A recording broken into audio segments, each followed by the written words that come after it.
Gray Wolf here again. Thank you very much. A lot of times people ask about Native American names.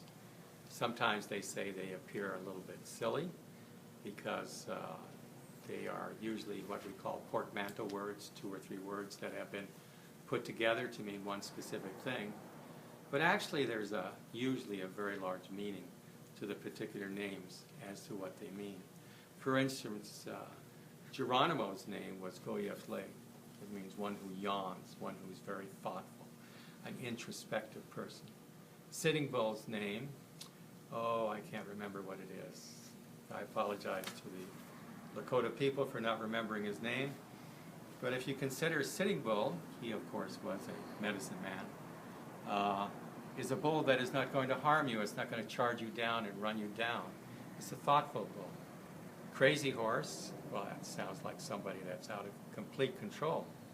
Crazy Horse's name was Tecumseh Wichita, and I probably didn't pronounce that correctly either. But Crazy Horse received his name after he went through a little bit of a testing period.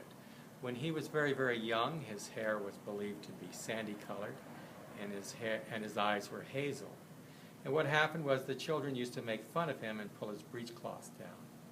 And his name was Guy at that time, which I believe meant sandy. And as he grew older and grew in stature, the elders took him out to the meadow and said to him, now you have to learn how to be a warrior. You have to learn how to hunt. And as he would be out in the meadow, the first thing they taught him how to do was to shoot a bow and arrow and to shoot through a hoop. And the hoop would roll, and he would take his bow and his arrow, and he'd shoot through the hoop. And he got so good at it, he'd do it all the time. And then grandfather came, the elder came, and he says, now, my son, what you have to learn how to do is shoot the grasshopper. And he says, grandfather, shoot the grasshopper, I can't do that. And he says, yes, you must learn how to do it.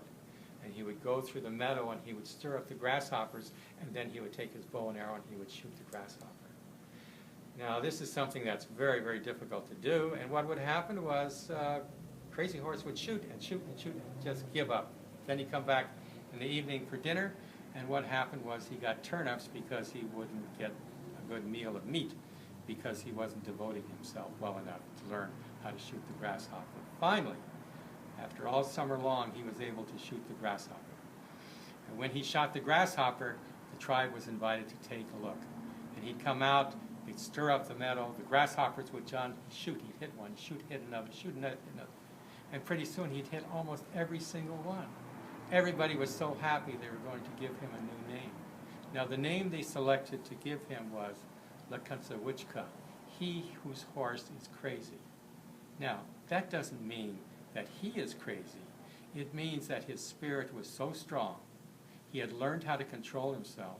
He had learned how to pay attention to things, that he could control the wildest animal, even a horse that was crazy. So the name that you were given isn't a name that has a reflection like Sam or Bill or Mary or whatever. It means something very special in the Native community. Thank you.